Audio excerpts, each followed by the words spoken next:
even on this evening, when we come face to face with the forces that ended the earthly life of Jesus of Nazareth, we begin our time with a prayer of gratitude. Holy One, we are grateful for the opportunity to be safe and to gather even while remaining apart, for the places we are at this moment and the indigenous people who first called this place home, for the gift of reconciliation, fully embodied in the life, death, and resurrection of Christ. May our gratitude lead us to appreciate our lives as a gift of humility, grace, and love. Amen.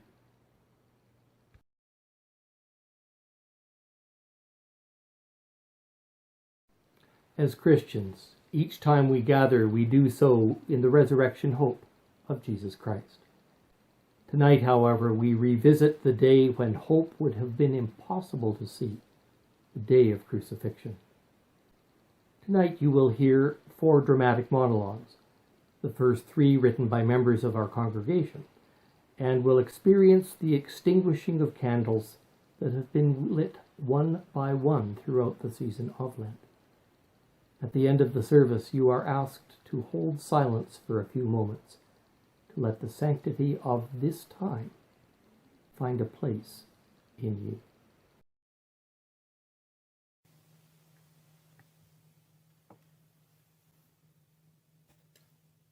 On this day of sorrow, we recall Christ's sufferings as a point of connection with all those who continue to be targeted by social convention and by the laws of the land, and we sing this refrain on their behalf: Jesus, remember me when you come into your kingdom.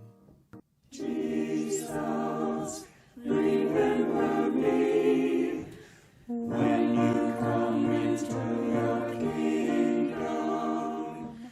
Jesus, remember me when you come into your kingdom. We remember the missing and murdered Indigenous women and girls, and lift to you, O Christ, the plight of Indigenous peoples in Canada and around the globe, the lives of women where in so many nations rights are limited and lives are devalued.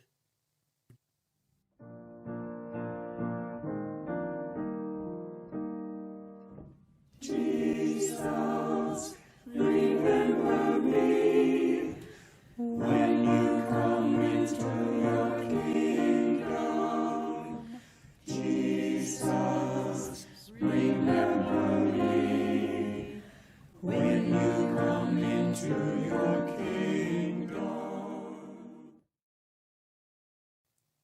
We remember those who have died of COVID, and all those who have died in these days when it has not been possible to safely gather in person for funerals. We lift to you, O Christ, all who are at this point in life's final stages, those who tend to them, and all who mourn.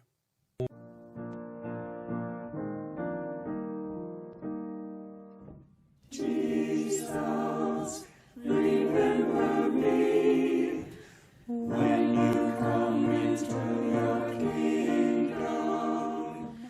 Jesus, remember me when you come into your kingdom. We lift to you the plight of all migrants and refugees, all who are subject to religious or ethnic discrimination, all who are mistreated because of who they love. We know that you, O Christ, are with those we see and those we do not see. Help us to see the world more fully.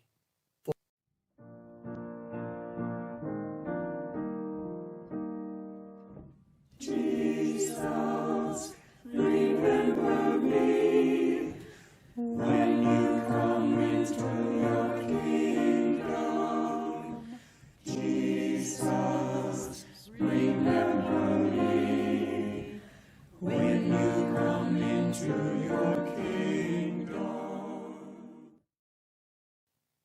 In you, O Christ, we lift all these prayers. Amen.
Cynics sneered and wagged their tongues, mockers mimicked funeral songs.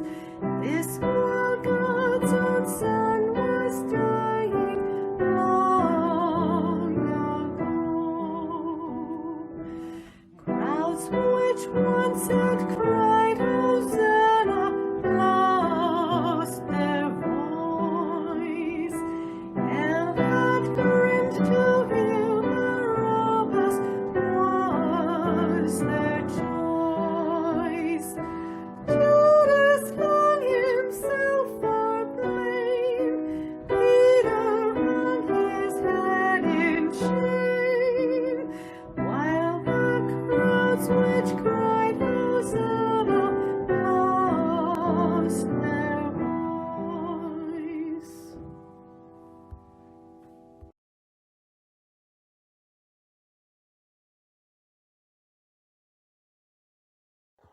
Early the next morning, the chief priests, the nation's leaders, and the teachers of the law of Moses met together with the whole Jewish council. They tied up Jesus and led him off to Pilate. And Pilate asked Jesus, "Are you the king of the Jews?" "Well, those are your words," Jesus answered. The chief priests brought many charges against Jesus, and then Pilate questioned him again. "Do you have anything to say? Don't you hear what crimes they say you have done?" But Jesus did not answer, and Pilate was amazed. During Passover, Pilate always freed one prisoner chosen by the people. And at that time, there was a prisoner named Barabbas.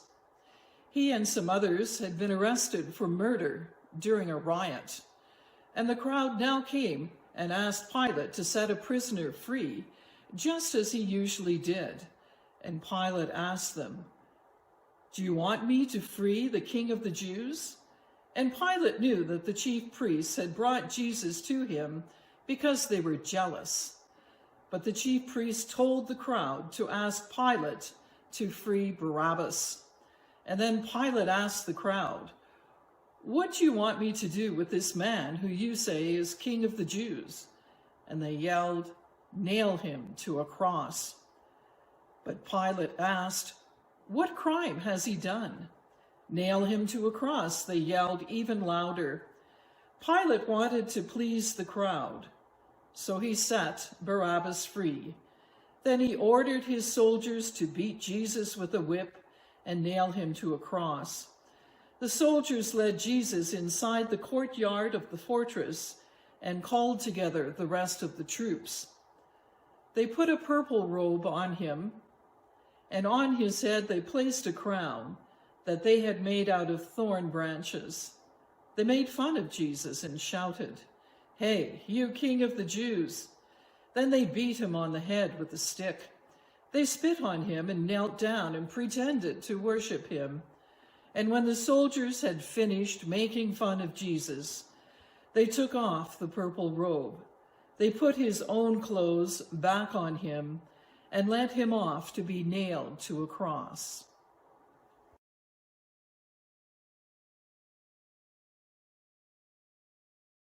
I'm sure I'm the last person you want to hear from today, the one who turned Jesus over to the authorities.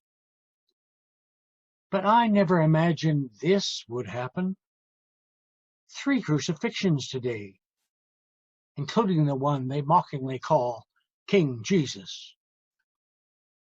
I love Jesus. You need to know that. And I want you to see what I saw happening and how scared I was that everything important to Jesus was on the verge of tumbling to the ground. As you know, I was one of the 12 who traveled with Jesus, the founders of the mission of the New Realm. All 12 of us, me every bit as much as the others, went from town to town, turning people back to God, healing broken hearts and broken bodies, giving people new personal, practical, and spiritual hope for the future. Just like the others, I left my home and family behind to be with Jesus. But not for this. I was a good and faithful disciple. I loved traveling from small town to small town, doing remarkable things in a quiet, local, and even subversive way. Until recently, we didn't attract much attention from the powers that be. For over 2 years, things were amazing. My hope grew that beginning with these simple lakeside villages, there was going to be a whole new and more faithful social order. And we, led by Jesus, were starting it. Some people accepted what we were saying, some were angered. But even when there was a crisis, Jesus handled it all so smoothly. I watched him still every storm that came our way. I thought there was no situation he could not and would not redeem. Maybe I was wrong. In those early days of our movement, we were just little, but we stayed so true to his message. And Jesus, our heart and soul, embodied everything we were working for, preaching and healing with such power and humility. It was a great thing to be going back then, so pure, so focused, so integrated. Every woman and man who followed Jesus back then totally got what we were about. But then something changed. When Jesus became more popular, we started having more hangers-on, more hero worshippers, more people who seemed to be just along for the ride. These newcomers were focused on Jesus as their hero, as miracle worker, Jesus as the talk of the town. They understood nothing of the hard work required in living his simple message of Yahweh's steadfast, forgiving love. These new people, these groupies, did not get Jesus. They were dazzled by his power, but blind to the fullness of his words and the demands of his new way. They didn't see that the claim of the Holy One on us was a claim on the whole of our lives. I was getting really worried that the groupies were taking over, that the authenticity of our movement, of Jesus' message, was going to be diluted, perhaps even lost. I wanted to recapture the integrity of the early times of Jesus. I still don't understand why Jesus said nothing to challenge his growing notoriety. That parade into Jerusalem, masses of people cheering, waving palm branches, shouting Hosanna. They didn't get it that Jesus was riding on a donkey, not a war horse. And Jesus seemed to be oblivious to how much this garish public display could harm our mission. It meant no more traveling below the radar. From then on, we'd be in full view of those who ruled us, the Romans and the chief priests. Maybe I panicked, but I knew that something needed to be done before all was lost. I knew I couldn't change all those new people, so I focused instead on Jesus. I thought that if I put him and all of us in a tight situation, that it would thin out the crowd of hangers-on. the clueless newcomers would run. Only the truly faithful would remain. I knew that up to now, Jesus had always mastered every difficult situation. I was confident he would do it one more time. I had no idea how he would wiggle out of it, but I had utter confidence that he would. It simply did not occur to me that Jesus would accept the situation and allow himself to be crucified. Not for a moment did I imagine this. But they've bloodied him, put a thorny crown on him, and even now are leading him to die. I thought my plan would make things better. All I wanted was for us to go back to the purity of the vision, to get rid of the groupies, to focus once again on his message and path. I loved him. I gave up the life I knew to live with him for 3 years. You have to believe I did not want this. But the one who filled me with hope is now going to die a gruesome death. Part of me still cannot believe it. It's just also wrong. Maybe I did not know him well enough. I don't know if I can live with it.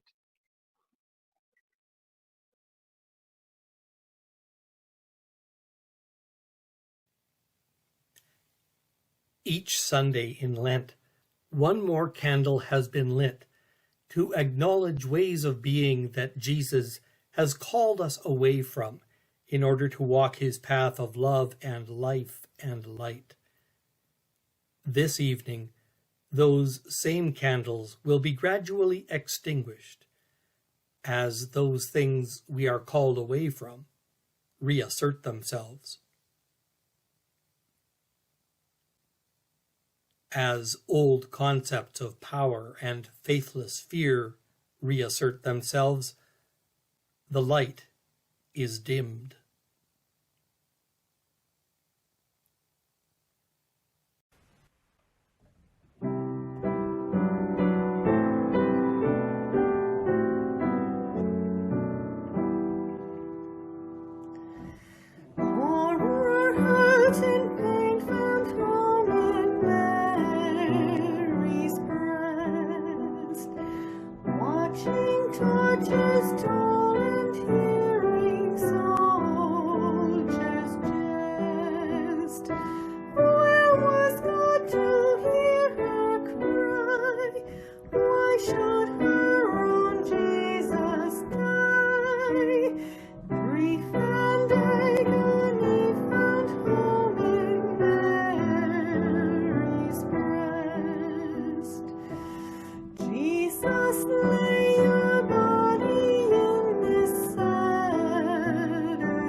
Simon from Cyrene happened to be coming in from a farm, and they forced him to carry Jesus' cross.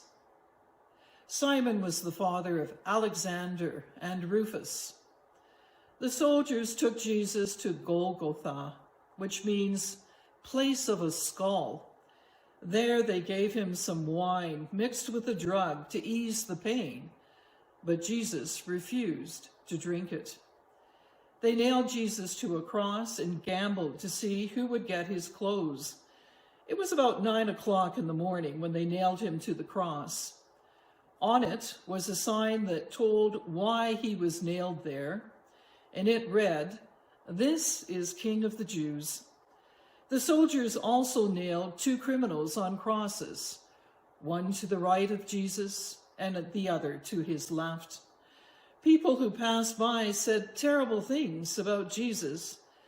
They shook their heads and shouted, "Ha!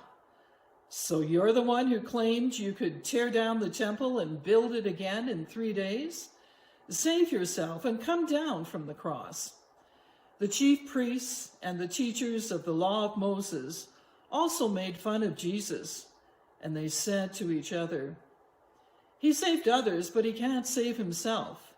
If this is the Messiah, the King of Israel, let him come down from the cross. Then we will see and believe." The 2 criminals also said cruel things to Jesus. Jesus' mother stood beside his cross with her sister and Mary, the wife of Clopas. Mary Magdalene was standing there too.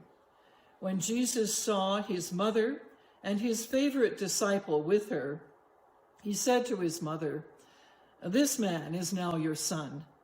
And then he said to the disciple, "She is now your mother." And from then on, that disciple took her into his home.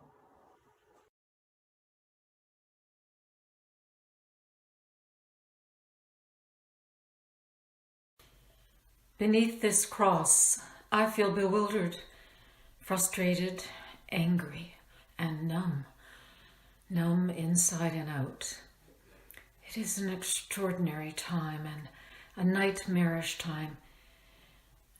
In my mind, it is all a bit of a blur now. No sleep for days, the kiss of betrayal, the prayer vigil, the arrest in the garden, the walk. I have poured out my tears extravagantly.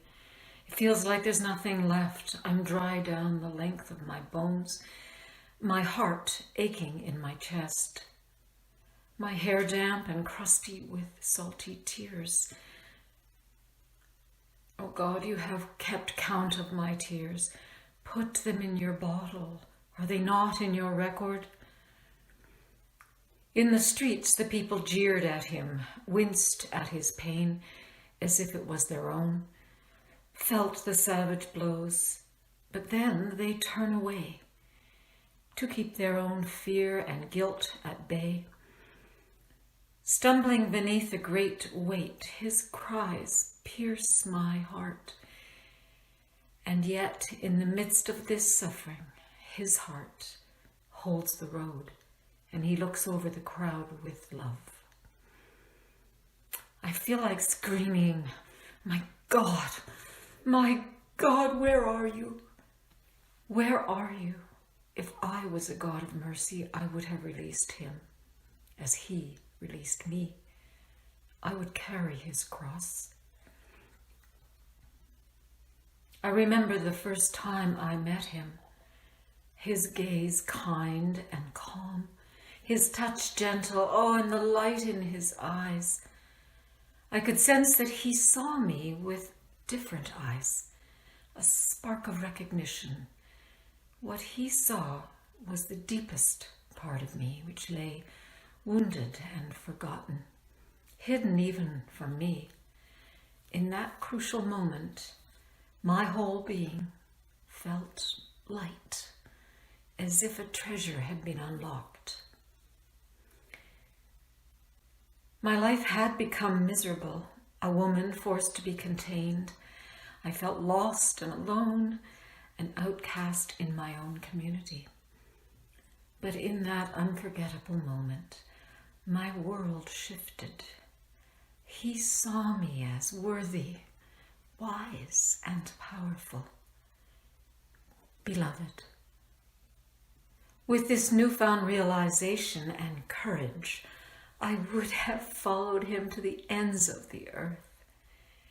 And in some ways I did, walking with him out into the world's pride and cruelty, supporting his journey in any way I could. He, offering intimate acts of compassion and healing.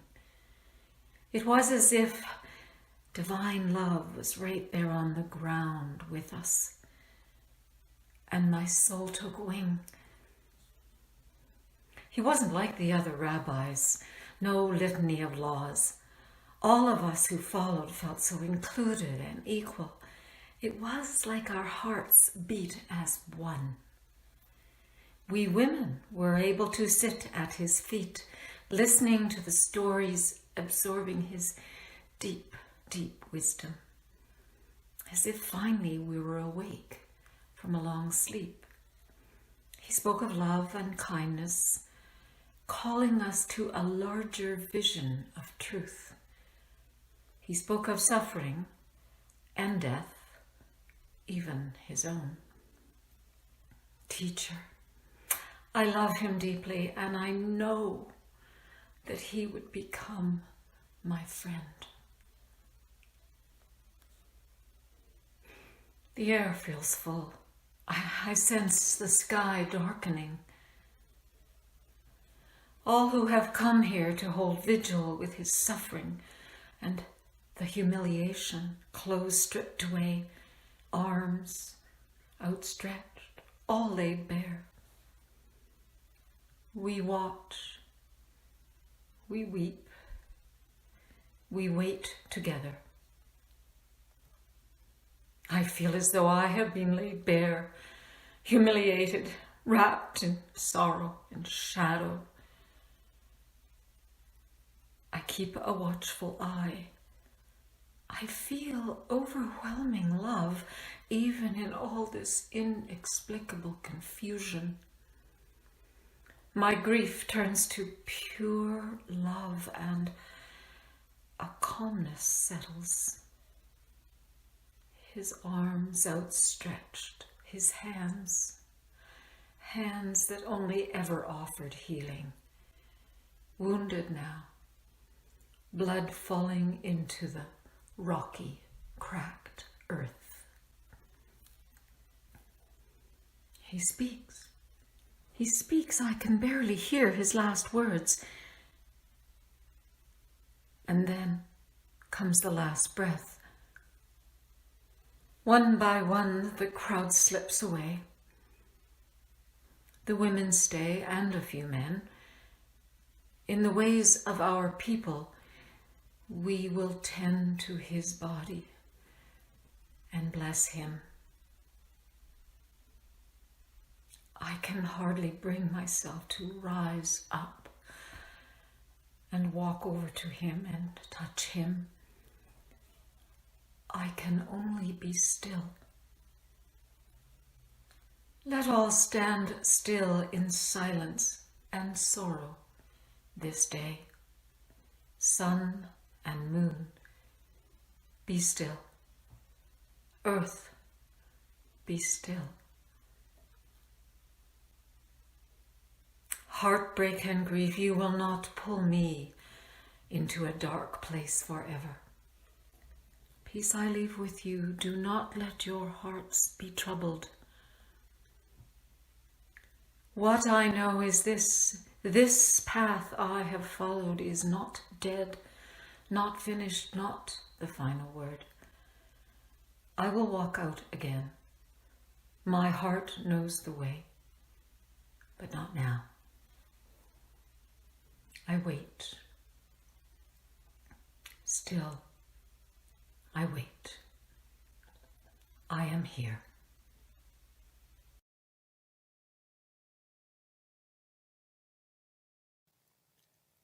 As emotional isolation from the needs of our neighbors and the needs of creation reasserts itself, and as the safety of silence calls us away from justice, the light is further dimmed.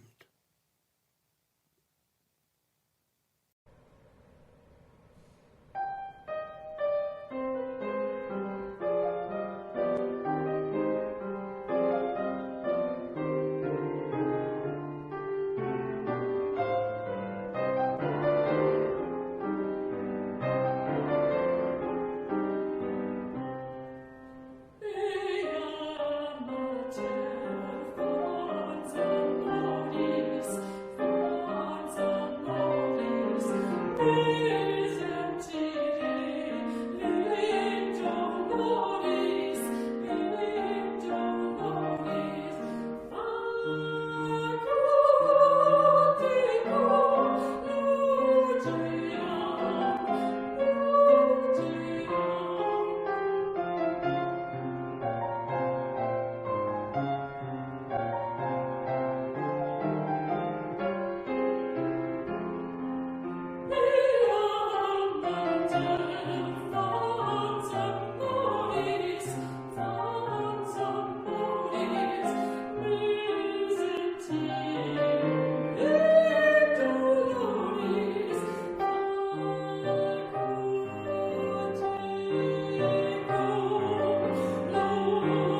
What is the sound of a mother's heart breaking? I am numb. I am so drained. None of this makes any sense. My words are jumbled as they try to scramble over my deep sadness. One thing I know, life will never be the same. How can this be? How can he be dead? My son, my firstborn, my special child sent from God. Can this really be happening? Why didn't Jesus listen to me?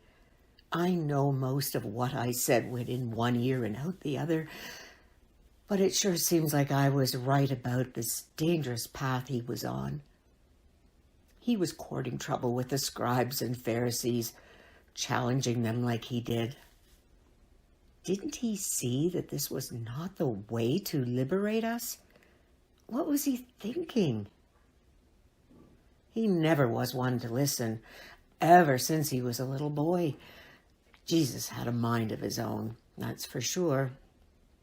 How many times did I have to search for him? How many times did I have to clue him into what people expected of him?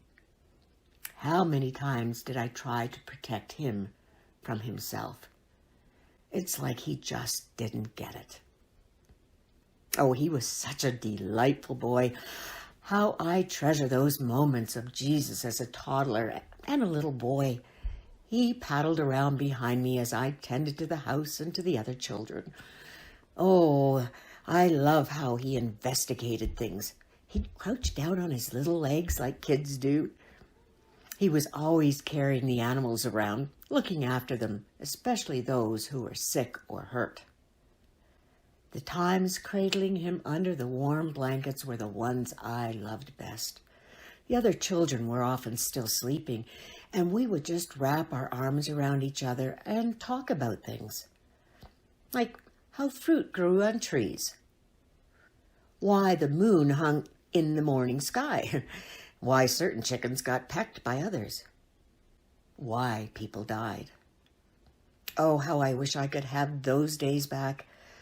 But instead, here I am at the foot of his cross, having watched in agony of his last breath. What is a mother to do with that? I thought Jesus was going to be someone special. I mean, he was to me and to his family. But I thought for our people. I thought Jesus was on a special mission to deliver us. I was wrong about that. What a cruel joke. Oh, God, I am so angry with you. How could you do this? How could you let it happen? How could you betray me? And how could you betray Jesus?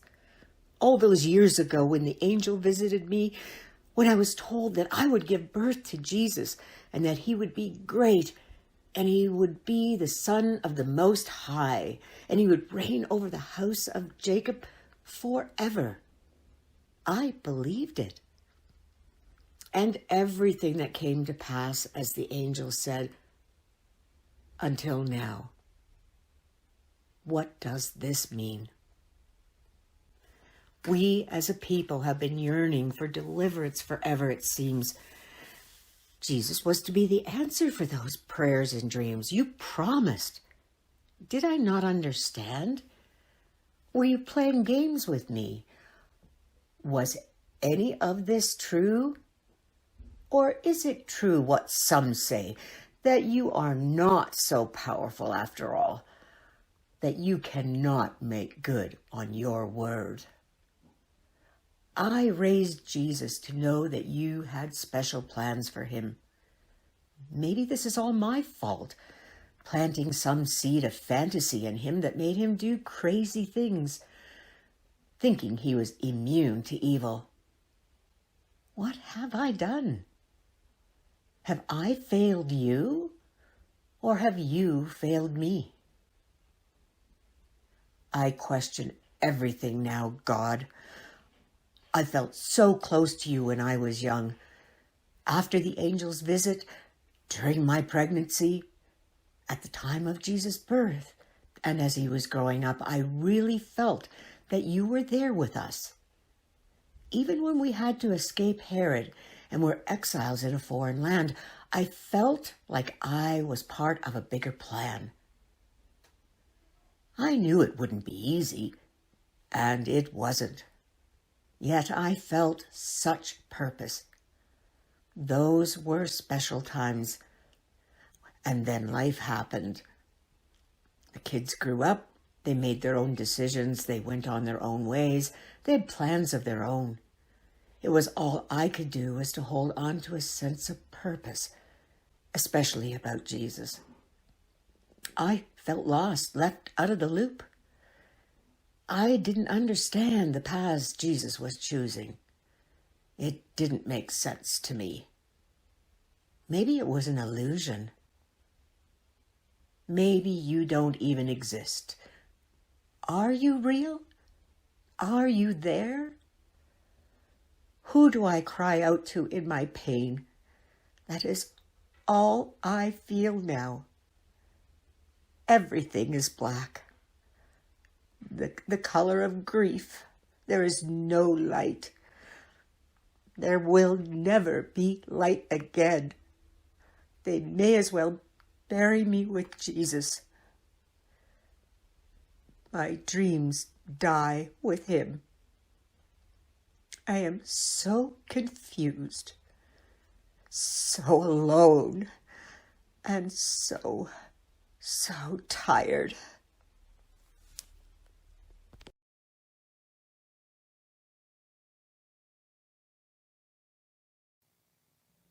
Disengagement from the human plight and staying on the superficial surface rather than going deep into the heart of God lead to the extinguishing of 2 more candles.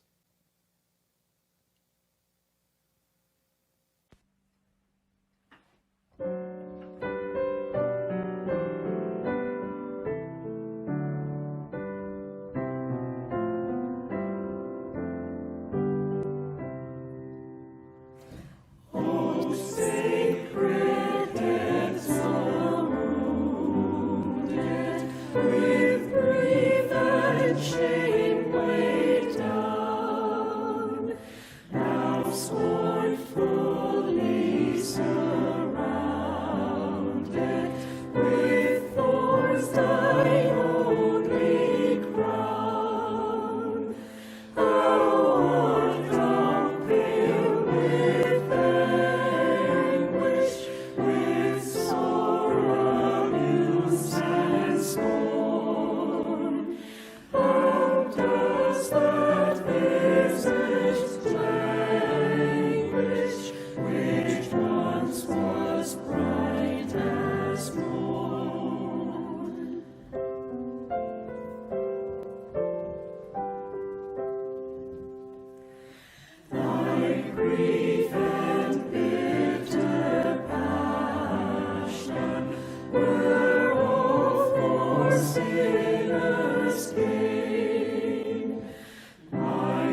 About noon, the sky turned dark and stayed that way until about 3 o'clock.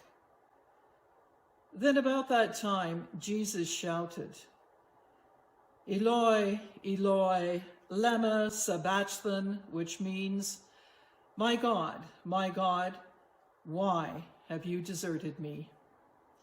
And some of the people standing there heard Jesus and said, "He is calling for Elijah." And one of them ran and grabbed a sponge, and after he had soaked it in wine, he put it on a stick and held it up to Jesus. And he said, "Let's wait and see if Elijah will come and take him down." Jesus shouted and then died. At once the curtain in the temple tore in two from top to bottom. A Roman army officer was standing in front of Jesus. And when the officer saw how Jesus died, he said, "This man really was the Son of God."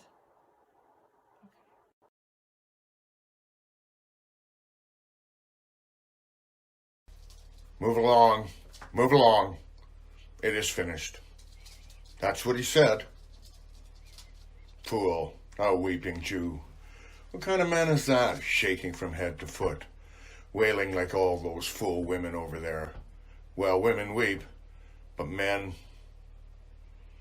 You saw what just happened here. I had to crucify many men in my service to Caesar before, but something is wrong here. Something is different. I admit, I've never felt like this before, shaking from head to foot, like that other man, as though it were I who committed the crime, and not this one I had nailed to this cross.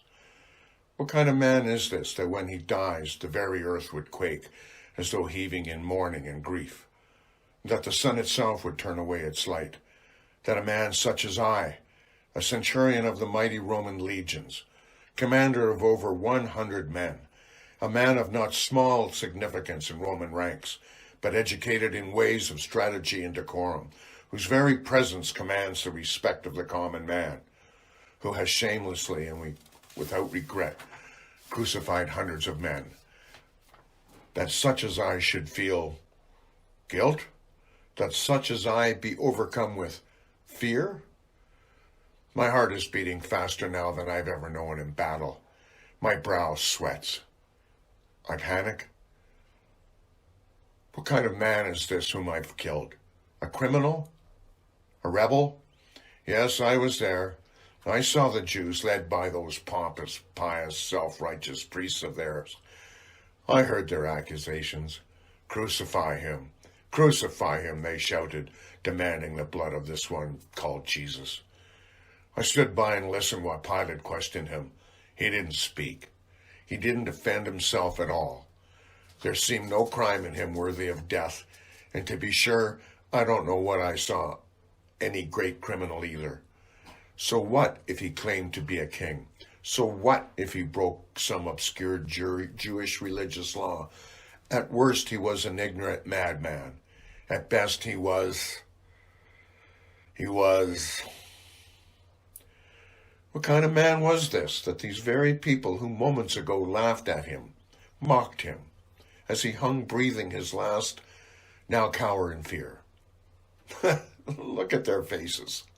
They know. Perhaps they felt guilt too. They felt the earth shake and saw the sky grow dark.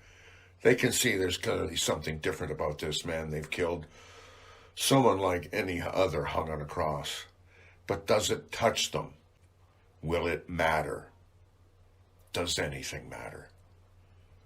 They will more than likely return to their cozy existence. The merchants will resume their buying and selling, the women to their weaving and milling, grape treading. Tomorrow all will be merry again. All will be as it was, except that tomorrow, this man Jesus, as they demanded, will be dead. And where are those men of faith who were his followers, his disciples? Have all his friends forsaken him and left? Perhaps this man's only crime was that he chose his companions poorly. Look at him, hanging up there. What is there about him that one would want to follow? But these women, and the one they call John, and that fellow with him, pacing back and forth below the cross the whole time, pleading with him to save himself. What a spectacle that one fellow made, babbling on about faith, his body, blood, something about new life. Not when you die like that. Yet here they've stayed, through it all. They watched as I had my best men beat him, whip him, and as he dragged his cross to this place. They cried out as I drove the spikes into his hands and feet, shamelessly prostrating themselves before this dying mass of flesh. And still they called him Lord. Lord? What kind of man was this? I stand in awe of this one that I killed. The earth beneath my feet shook with pain when he said, "It is finished." Try as I might, can I believe otherwise? Certainly this was a righteous man, and I, a great mighty Roman, a much feared centurion. I am more the criminal. Cling to his cross, you who mourn your Lord, and let the stench of indifference consume those who condemned him. As for me, something I don't understand has pierced my arbor and cut my flesh to my soul. Do I have the faith to believe that, truly, this man was the Son of God?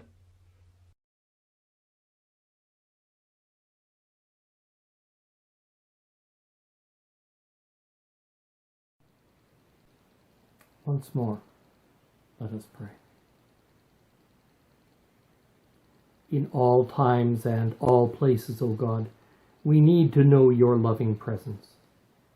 On this night, we must also come close to the worst of human experience and acknowledge the way that Good Friday gets lived out time and again as peace and justice are denied, as honorable people are betrayed, as might asserts its leverage over fairness and equity. In extinguishing this Christ candle, we do not distance ourselves from you, but we do come close to the difficult realities that define so many lives. Even in these days of social distancing, do not let us get distant from the power of your love, your grace, your hope, O God. Amen.